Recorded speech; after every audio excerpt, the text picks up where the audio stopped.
You're welcome to Cool FM. Thank you. So, first thing first, I think we'll start by you telling us a little about yourself. Sure. Firstly, thank you so much, Ms. Khadija. Thank you so much for the warm welcome to you and Cool FM, Kano. And I'm Engineer Keshav Sridhar. Thank you so much for inviting us here. I'm with APIT Group India. And we APIT Group India, we are pioneers in food processing technology. We are into information technology, process automation, clean energy solutions, and we're also into education technology. And myself, I'm Engineer Keshav Sridhar from India, a proud Indian. I'm a mechanical engineer by education, and I have a master's in business administration and specialization in food processing technology, wielding around 20 years of experience. And I'm with the APIT Group India since almost 3 years now, and I'm taking care of the international business for our company APIT Group. Well, that sounds very interesting. So can you tell us how is the Nigerian market with regards to food processing? Well, that's a very interesting question. Nigerian market in general for any business is good because it's a thriving economy. With regard to food processing, for any business, we usually, when we have to venture into any territory, we usually draw out a segmenting. We make segmenting of the business that we are getting into. Now in Nigeria, broadly, if you have to categorize the social strata, then the middle class percentage is thinner as compared to, let's say, a country like India. Maybe you have the working population, the middle class population, who let's say would in India they would comprise almost around 60% of the population. So maybe in Nigeria you have up to maybe around 30% the middle class population. Okay. And the high net worth individuals, the so-called elites, that whom we call, so they constitute maybe around 3 to 4%, and the remaining are kind of lower middle class. So with regard to food processing, the same social strata applies. And so when it comes to food processing, all the business owners here, they comply with this.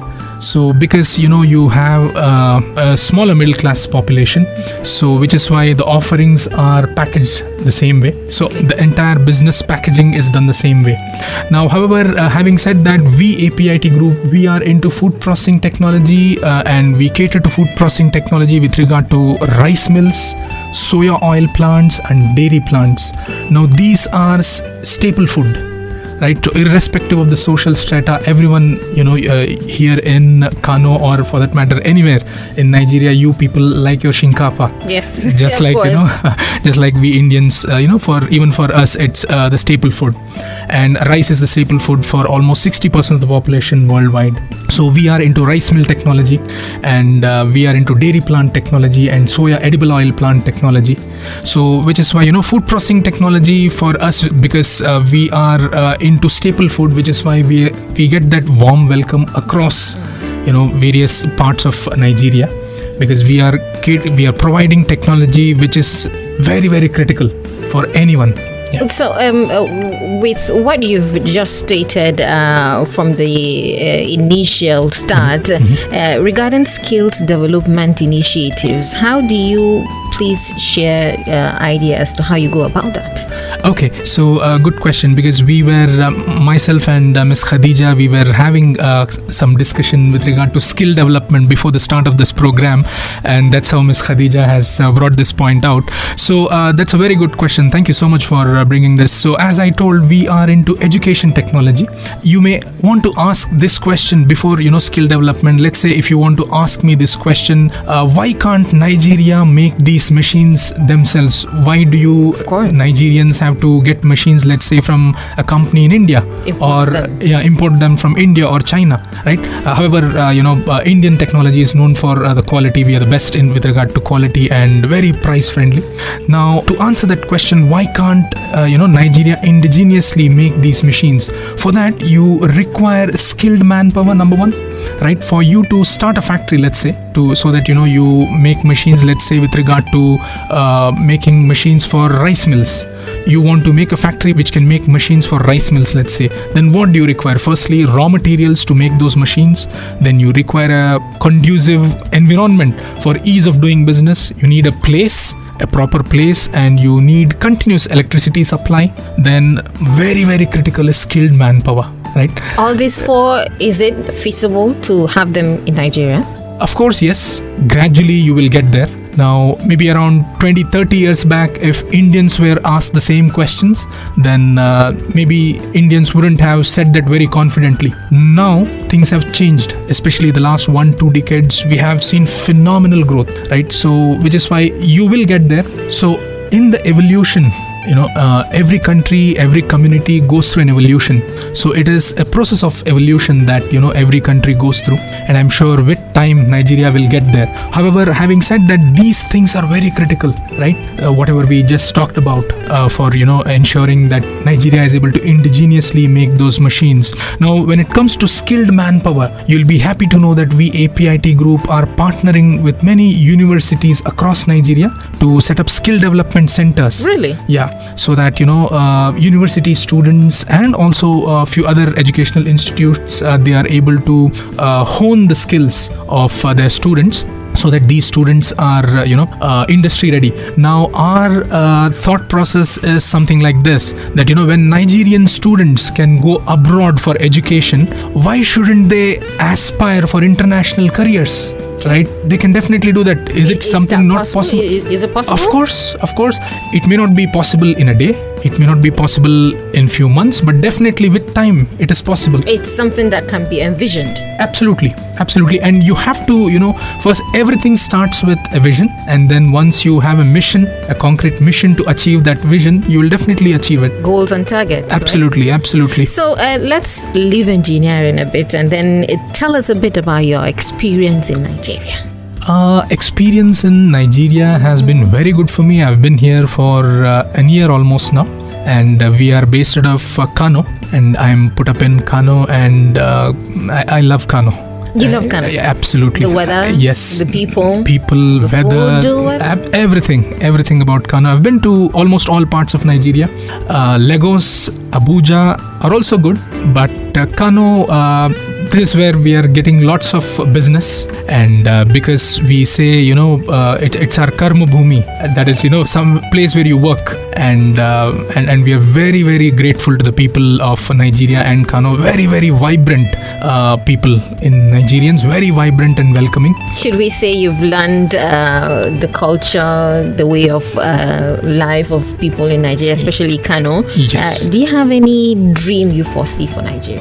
Firstly, before sharing that, on a lighter note, I wanted to tell that I really love the jollof rice and the akaras. I really love that. Yes. Okay. And I'm trying to kadan learn Hausa because I'm a frequent traveler, so which is why it's becoming a little difficult to communication is key. Really. Absolutely, and which is why I'm putting my best effort possible to very soon learn Hausa, and also I'm interested to learn Arabic.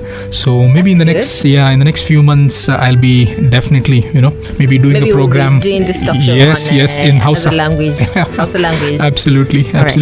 It's good to have you. So you were asking about something that you envision for Nigeria. Yeah. As I said, the last 1-2 decades we have seen phenomenal growth in India, and there is something which has changed drastically in India the last 1-2 decades, which is we also have a very young population in India, just like Nigeria. And people in India, we are living with this ethos that nation first, religion next. So that is something, if every country can embrace, not just Nigeria, if every country can embrace nation first, religion next, then we will create beautiful, wonderful global citizens. So that is something maybe, I don't mean to say that that's not present here in Nigeria, but, however, I think, people are the best judge, and they would understand what I mean. And if we are able to walk by this, then I think definitely Nigeria, you have a lot of potential, especially considering the natural resources and the kind of, dexterous people people that you have, manpower, everything. And in fact, genetically you are very, very strongly built, the Nigerians. But there is something you're missing out on, something which we need to address on a war footing, which is the pollution. You were asking about my experience here in Nigeria, right? So I see that many people are relying on fuel operated generators, and even the automobiles. So in India? No, it was around 20-30 years back, yes. But now if you're not getting continuous power supply, then the government will be in tremendous pressure and the government may fall. Wow. So 24-hour power supply is a must. It has become like a must, just like mobile data. I learned India has been able to achieve nuclear power, which is very essential in sustaining electricity. Yeah, that is something different. As in, yes, we are a nuclear power, but our source of electricity is not largely nuclear. Okay. It's different. But however, we are embracing clean energy solutions now. Let's say, for example, the automobile. The government is putting a lot of impetus for electric vehicles, CNG vehicles, clean energy solutions. Now, even with APIT, as I told you, we are into clean energy solutions as well, and we are promoting using of windmill and solar energy even for industrial purpose. Just imagine during night times everyone is using diesel operated or petrol operated generators. In the morning you're having age old automobiles plying, making so much noise pollution and air pollution. Then over a period of time you're deteriorating your health. Genetically you're very strong, Nigerians, and you're exposing yourself to such health hazards. So I think this is something we need to take cognizance of. Yeah. And I hope all the necessary authorities will put into cognizance these key points that you hopefully, yeah. So before we round up, okay, I think it will be good if you give us one of your Indian songs. Are you going to do it in is it going to be the oldies or some of the new ones? Okay, so let me thank you so much for asking for an Indian song. Well, at least we couldn't have asked for more. Yes, because definitely I would like to entertain your audience. Thank you so much for welcoming us here, and let me choose a classic which suits all age groups. Okay. An Indian classic which is sung by the legendary Kishore Kumar. Yeah, and because it's rainy season, it's raining so well here in Kano and across the world, especially in India as well. So let's choose a song which is related to the rains. Okay. रिम झिम गिरे सावन, सुलग सुलग जाए मन, भीगे आज इस मौसम में, लगी कैसी ये अगन, रिम झिम गिरे सावन. I just felt as if I am watching the film already. Okay. Thank you very much, Mr. Kishar. Thank you. Good to have you. My pleasure. Thank you. Hopefully we'll have you sometime soon. Sure. And let me also share my contact details just in case anyone from the audience would want to reach me, especially for any of our technology solutions. So they can contact me on my mobile number, just a call message away. This is also my WhatsApp number. So it's 0911-835-0714. I repeat it, 0911-835-0714. You can also follow me on Instagram, where you get very interesting updates about our company and the activities that we have been doing here, especially here in Nigeria and Africa. So my Instagram handle is ENGR, that is the abbreviation for engineer, ENGR_KESHAV, Keshav.Sridhar, SRIDHAR. Thank you so much. You're welcome to Kula FM. Thank you.